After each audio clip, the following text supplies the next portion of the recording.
Hi, you're on the Chippy Chippy channel. Before watching, please like and subscribe to the channel. You can let me know that I should keep doing this. Enjoy watching.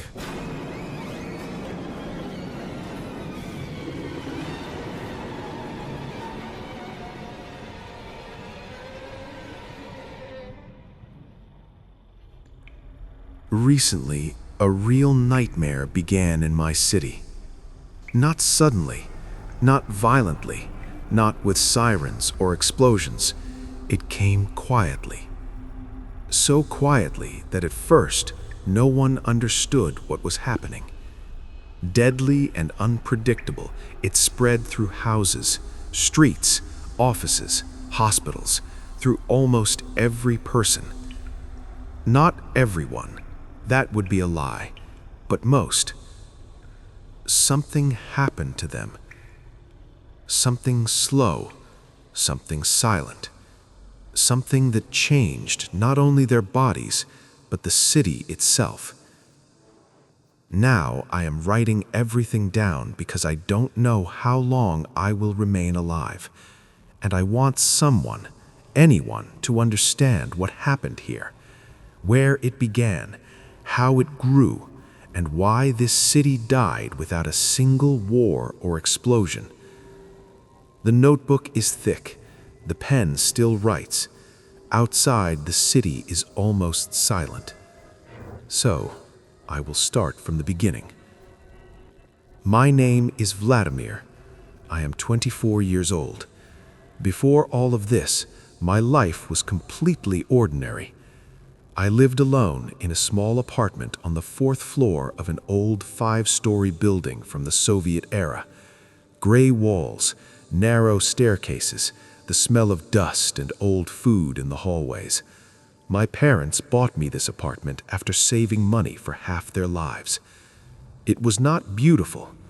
Old wallpaper peeled from the corners. The ceiling was stained yellow. The bathroom tiles were cracked. But it was mine. I studied at the university, worked part-time in an office, sometimes complained about money, sometimes about loneliness, sometimes about the future. On weekends, I met with friends, drank cheap beer, talked about leaving this city someday. I even had a girlfriend for a while. We broke up quietly, without drama. In short, nothing special. And if someone had told me back then that our city would disappear because of water, I would have laughed. The plumbing system in our district was ancient. Rusty pipes ran through the walls like old veins, shaking and groaning whenever someone opened a tap. Sometimes brown water came out. At first, rarely, once every few weeks, then once a week, then almost every day. The smell was metallic, sharp, unpleasant. We complained constantly.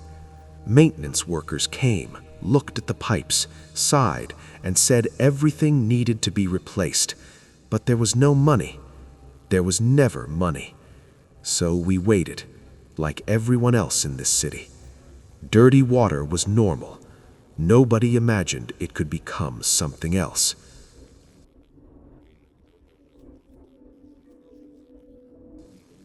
The evening it started was completely ordinary. I came home late from work, tired and irritated. The elevator was broken again, so I climbed 4 floors on foot, cursing the building, the city, my life. I cooked myself a simple dinner. Sausages, pickles, instant noodles. Ate quickly, barely tasting anything. Then I went to the sink to wash the dishes. For the first few seconds, the water was normal. Then it changed. The stream darkened. Thick brown liquid poured out, heavier than usual, with a strong metallic smell mixed with something sour. I cursed, turned off the tap, and left the dishes unwashed.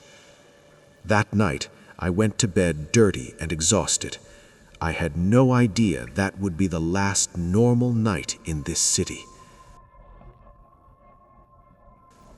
In the morning, my body felt wrong. My skin was sticky. My scalp burned with itching. My throat felt dry even after drinking bottled water. Half asleep, I went to the bathroom and turned on the shower. And that moment I will remember forever. From the shower came black water. Not dark brown, not muddy, perfectly black. Like ink, like oil. Cold drops splashed on my face. The smell hit instantly. Rot, swamp, metal, something dead. For several seconds, I simply stood there, unable to understand what I was seeing. My brain refused to accept it. I turned off the water and stepped back. Black streaks slowly crawled down the white bathtub. My hands were shaking. I ran into the hallway and knocked on my neighbors' doors. In the first apartment, a pale woman opened, already holding a phone. "You too?" she whispered before I said anything. In the second apartment, a man cursed loudly and showed me his sink full of black sludge. In the third apartment, nobody opened at all. By evening, the whole building knew. The whole district knew. Black water was coming from every tap. People called emergency services, city administration, water suppliers. Nobody answered. The news said there had been an accident at the purification station. "Temporary technical difficulties," the announcer said calmly. But the next morning, the water was still black, and the next, and the next. Within 3 days, the city began to change. Restaurants closed first, then cafes, then schools. Hospitals switched to bottled reserves and canceled non-emergency surgeries. Water disappeared from stores. People started buying it from private sellers at 10 times the price. Lines stretched for blocks. Arguments turned into fights. Police appeared more often. Then tank trucks arrived. Huge metal vehicles bringing water from somewhere outside the city.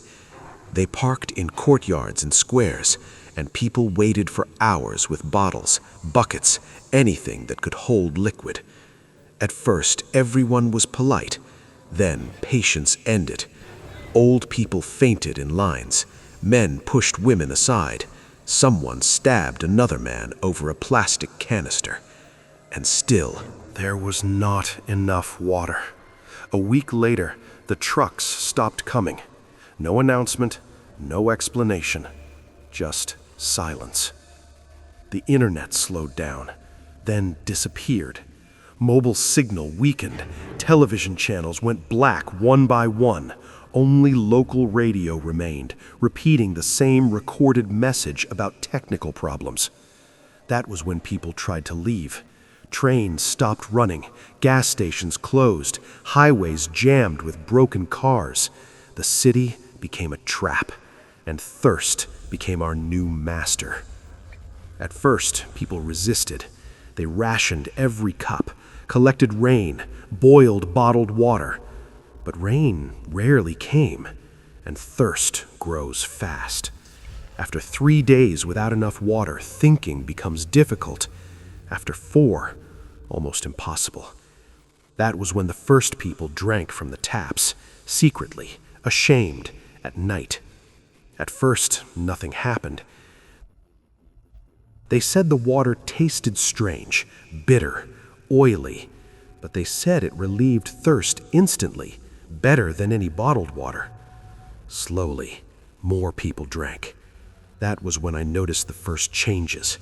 At first, they only looked dirty, black stains on faces that did not wash off, hands always wet as if sweating ink, clothes smelling of rot and metal. But their behavior changed too. They stopped arguing, stopped panicking, stopped complaining. They became calm, unnaturally calm. They moved slowly, deliberately, as if following an invisible plan. And day by day, they became darker. Hair greasy and black, skin pale and gray, eyes dull, empty. One afternoon, I stood in line for bread. People were silent. Nobody spoke anymore. Ahead of me stood a man in a torn jacket. He did not move, did not cough, did not breathe. I stared at his back for almost a minute before realizing something was wrong. His chest was not moving, not rising, not falling. He was standing without breathing.